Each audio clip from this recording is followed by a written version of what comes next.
Hey, what's going on, guys? The Bearded Baron here, bringing you guys another Phasmophobia video. Now, today's video is a down and dirty guide on how to identify all of the ghosts in nightmare mode in 5 minutes or less. Now, if you'd like to see a more comprehensive guide, please let me know down in the comment section below, and also give this video a like and a share if you do enjoy the content. But without further ado, let's get into the video.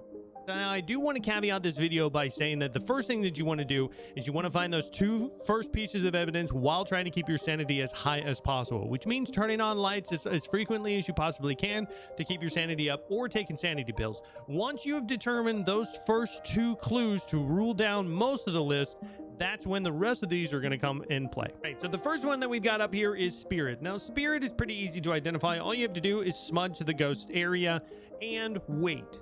If it hunts between 90 seconds and 180 seconds, it's not a spirit. If it takes more than 180 seconds in order to hunt you again, it definitely is a spirit.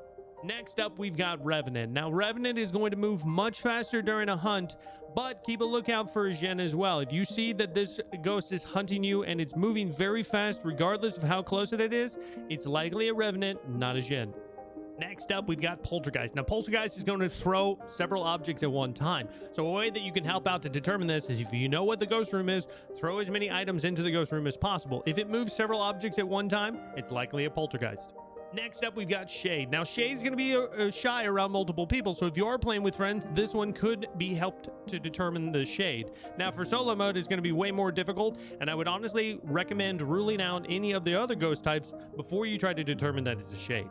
Next up, we've got Phantom. Now, if you take a picture of the ghost when it's not in a hunt and it disappears automatically, you're dealing with a Phantom. Next one up is a Yurei. Now, Yureis are very difficult to determine on nightmare mode as you can't check your sanity. Smudging to keep it in place isn't as best as possible because other ghosts just might not wander around as much at all. So I would recommend checking out all the other ghost types first if possible.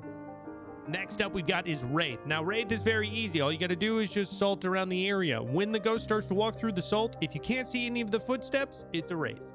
Next in the lineup is Mare. Now, Mare is also pretty easy. With the power on, turn off all the lights. Mares cannot turn on any of the lights around it, so if you never see a light switch flick, then you know that it's a Mare.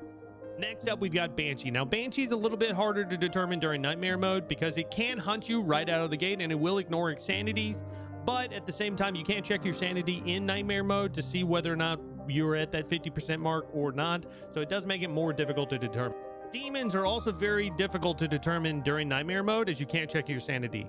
On the other modes, you can check your sanity after asking a Ouija board if you have one that is available. If you ask it a question and then you go and you check in the truck to see whether or not your sanity is dropped, if it hasn't dropped by a whole lot, it's likely a demon.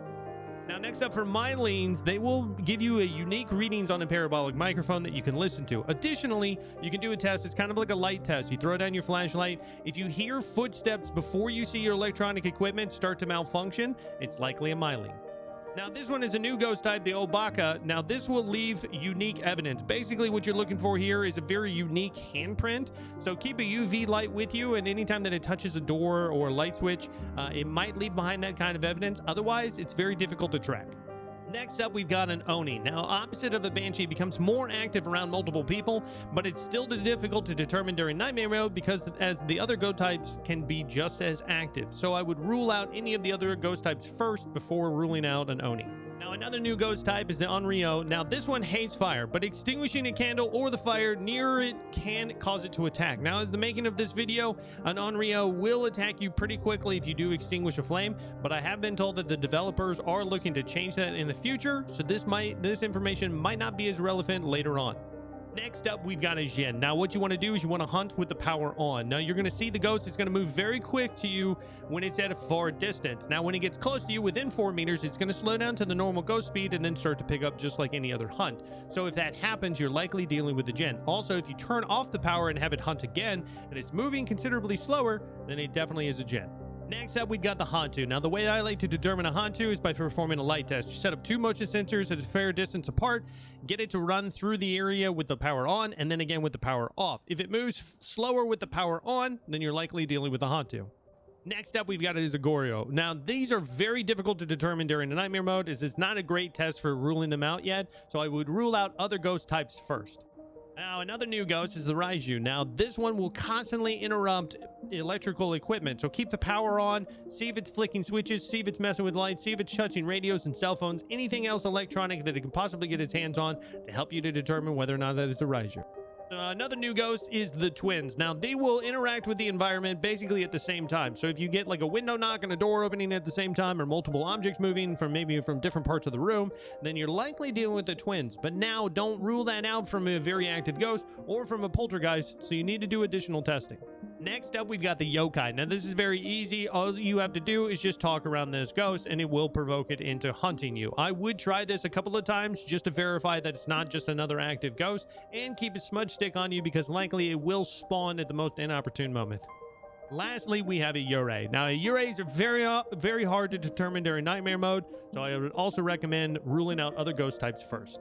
All right, guys, that's my video. Hopefully you found it informative. Like I said, this whole video was just to get out a quick and dirty guide. If you do want to see a more comprehensive guide, leave a comment, leave a follow, leave a like on the video. Let me know that you guys want to see a more comprehensive guide. I will be putting out more videos on how to identify different ghosts in nightmare mode as well as we progress in the future. So if you'd like to see that, please join the community. But guys, I hope everybody else has a wonderful day, and I'll see you guys next time.